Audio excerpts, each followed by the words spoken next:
సాయిరాం. నా పేరు రాజ్యలక్ష్మి. మా భర్త పేరు కాశీ విశ్వేశ్వరరావు. నేను నాకు 2001లో మ్యారేజ్ అయింది. అప్పటిదాకా నాకు సత్యసాయి బాబా ఎవరో తెలీదసలు. మా బాబుకి వాళ్ళు అన్నప్రాసన చేశారు బాబాగారు. బాబాగారు అన్నప్రాసన చేయటం 2 డేస్ లేట్ అయింది. లేట్ అయినప్పుడు నేను చెప్పా బాబాగారికి, "స్వామి నువ్వు త్వరగా అన్నప్రాసన చేయి, నీకేదో ఒకటి చేస్తా నేనని" చెప్పాను. అప్పుడు బాబావారు అన్నప్రాసన చేశారు. చేసినప్పుడు ఇంకా అప్పటినుంచి స్వామి అంటే నాకు బాగా నమ్మకం కలిగింది. స్వామిని బాగా నమ్మినప్పుడు స్వామి కార్యక్రమాల్లో పాల్గొవటం కూడా చాలా ఇంట్రెస్ట్‌గా పాల్గొనేదాన్ని నేను. మన ఫ్యామిలీ మొత్తం పాల్గొంటే పూర్తిగా ఇన్వైట్ చేయాలి అని లేకుండా నా అంతటికి నేనే స్వతహాగా స్వామి కార్యక్రమాల్లో పాల్గొంటా ఆనందం 2006లో స్కూల్ పెట్టారు మా మామగారు. మా మామగారు ఒక మంచి ఆశయంతో ఆ స్కూల్ పెట్టారు. నేను స్కూలుకి వెళ్ళటం కోసమే బీఈడీ చేశాను.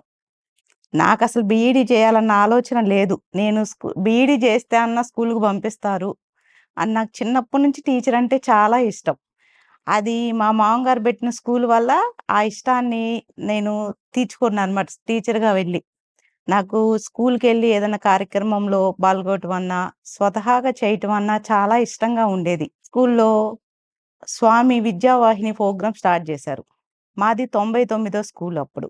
స్వామి దాని ప్రకారమే అప్పుడు వాళ్ళందరూ వచ్చి విద్యావాహిని అనేది స్టార్ట్ చేయటం జరిగింది. రోలింగ్ ట్రోఫీ పెట్టేవాళ్ళం స్కూల్లో. రోలింగ్ ట్రోఫీ పెట్టి మిగతా అన్ని స్కూల్స్ వాళ్ళని పిలిచి క్విజ్ కార్యక్రమం ఏర్పాటు చేసేవాళ్ళం. చేసి తర్వాత గెలిచిన స్కూల్‌కి రోలింగ్ ట్రోఫీ ఇచ్చేవాళ్ళం.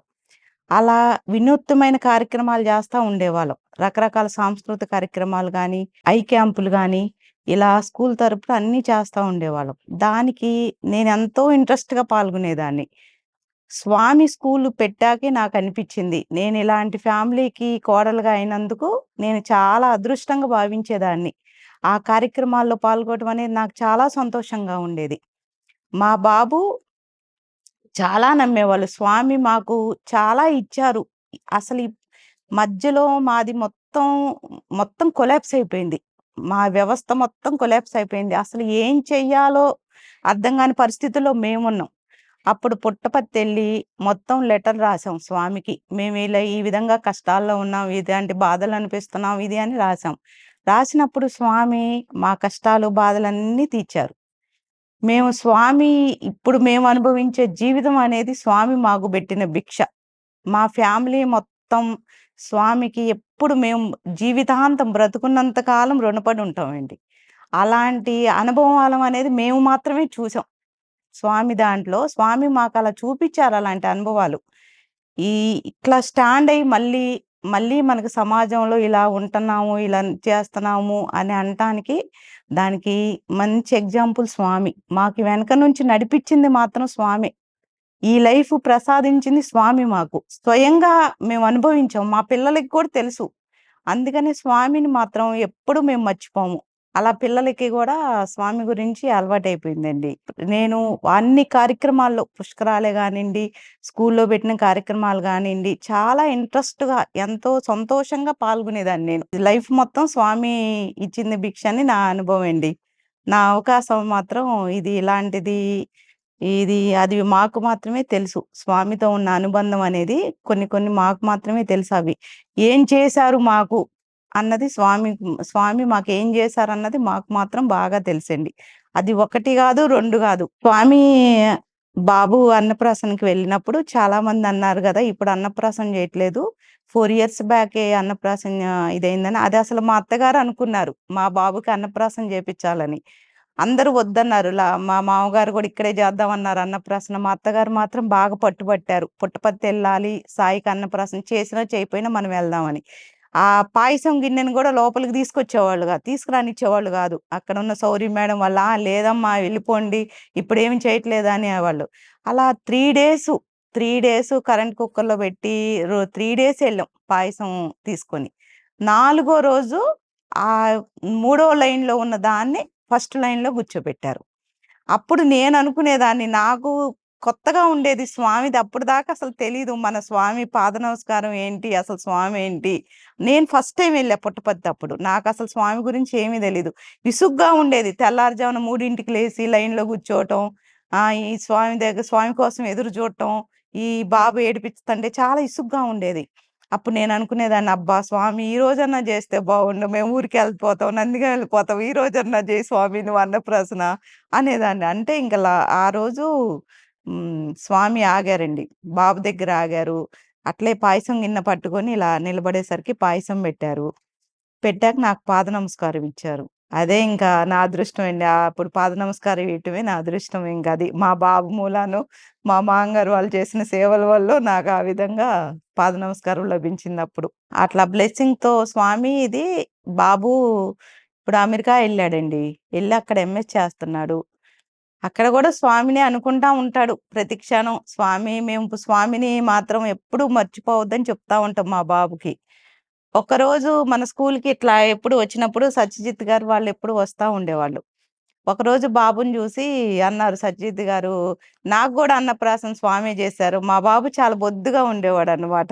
"స్వామి అన్నప్రాసన నాకు గూడా స్వామే జేశారు. నేనిలా ఉన్నా. అందుకే నీకు గూడా స్వామి జేశారు గాబట్టి అలా ఉన్నారు" అని అన్నారు. చాలా బొద్దుగా ఉండేవాడు చిన్నప్పుడు మా బాబు. అంటే స్వామి అన్నప్రాసన జేయటం వల్ల ఇలా బొద్దుగా ఉన్నామని అనేవాళ్ళనమాట. తను బిజినెస్ అనాలిటిక్స్ తీసుకున్నాడండి ఇప్పుడు. ప్రస్తుతానికి రేపు ఆగస్ట్‌లో స్టడీ కంప్లీట్ అయిద్ది.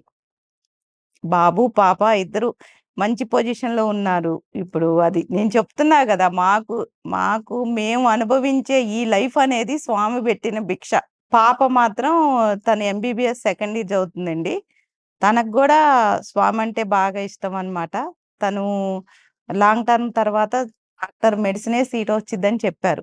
ఫస్ట్ టైమ్ రాలేదు. తర్వాత మళ్ళీ నమ్మకంతో లాంగ్ టర్మ్ తీసుకున్నాక ఇప్పుడు సీటొచ్చింది. తను ఎంబీబీఎస్ సెకండ్ ఇయర్ చదువుతుంది. నేను సత్యసాయి స్కూల్‌లో అండి బయాలజీ హిందీ టీచర్‌గా పనిచేశానండి. నేను ఫస్ట్ టైము టీచర్‌గా పనిచేయాలనుకోని నేను టీచర్‌గా పనిచేశా. చాలా టీచింగ్ అనేది నాకు చాలా ఇంట్రెస్ట్ అండి. అప్పట్లోనే స్కూల్‌లో ప్రొజెక్టర్లు పెట్టి లెసను చెప్పమనేవాళ్ళు. మాకు పుట్టపర్తి నుంచి లెసన్ ప్లాన్ వచ్చేదండి. పీడీఎఫ్ వచ్చేది లెసన్ ప్లాను. దాన్ని మనం తీసుకొని ప్రొజెక్టర్ మీద చూపించి చెప్పేదాన్ని. ఆ లెసన్ చెప్పేటప్పుడు నాకు చాలా సంతోషంగా అనిపిచ్చేది. టీచర్‌గా వర్క్ చేసినా గూడా చాలా ఆనందంగా, సంతోషంగా ఉండేది నాకు. ఫస్ట్ క్లాస్ నుంచి ఎయిత్ క్లాస్ వరకు బయాలజీ చెప్పేదాన్నండి. ఫస్ట్ నుంచి ఫిఫ్త్ వరకు మాత్రం హిందీ చెప్పేదాన్ని. ఈ 2 సబ్జెక్ట్స్ నేను టీచ్ చేసేదాన్ని పిల్లలకి మాత్రం. నేను మార్నింగ్ 9కెళ్ళి ఈవినింగ్ 6 దాకా అక్కడే ఉండేదాన్ని. నేను అక్కడే భోంచేసేదాన్ని. పిల్లలతో అక్కడే ఉండేదాన్ని. చాలా బావుండేది స్కూల్‌కెళ్ళేటప్పుడు మాత్రం. కొన్ని కారణాల వల్ల మేము స్కూల్ అనేది వదిలిపెట్టుకోవాల్సొచ్చింది. అది ఎప్పటికీ మాకు బాధగానే మిగిలిపోయింది. మేము స్కూలు రన్ జేయలేకపోతున్నాం. మాకు అలాంటి అవకాశము లేదు. అలా ఫైనాన్షియల్ పరంగా గూడా మేము సపోర్ట్ జేయలేకపోయాం స్కూల్‌కి. అనేది మాకెప్పుడూ అది బాధనేది లైఫ్ లాంగ్ ఉంటది. స్కూల్‌లో అండి బాల వికాసు టీచర్స్ ఉండేవాళ్ళు. సీనియర్ టీచర్స్‌ని రమ్మని బాల వికాసు పెట్టేవాళ్ళము. ఈ మామ్మగారు ఉండేవాళ్ళు. భజన అది బాగా నేర్పించేవాళ్ళు. పూజ మామ ఉండేవాళ్ళు. భజన కార్యక్రమాలు నేర్పించేవాళ్ళు బాగా. పిల్లలకి వాల్యూ ఎడ్యుకేషన్ ఇవ్వాలని మాత్రం ఎప్పుడు తపన పడతా ఉండేవాళ్ళం. మంచి మంచి టీచర్స్‌ని పెట్టేవాళ్ళు స్కూల్‌లో మాత్రం. మంచి టీచర్స్‌ని పెట్టి వాల్యూ ఎడ్యుకేషన్ ఇవ్వాలన్న ఆశయంతోనే స్కూల్ పెట్టాం మనం. దానికి తగ్గట్టుగానే స్కూల్‌ని రన్ చేయటం జరిగిందండి. వాళ్ళ దాని ప్రకారం.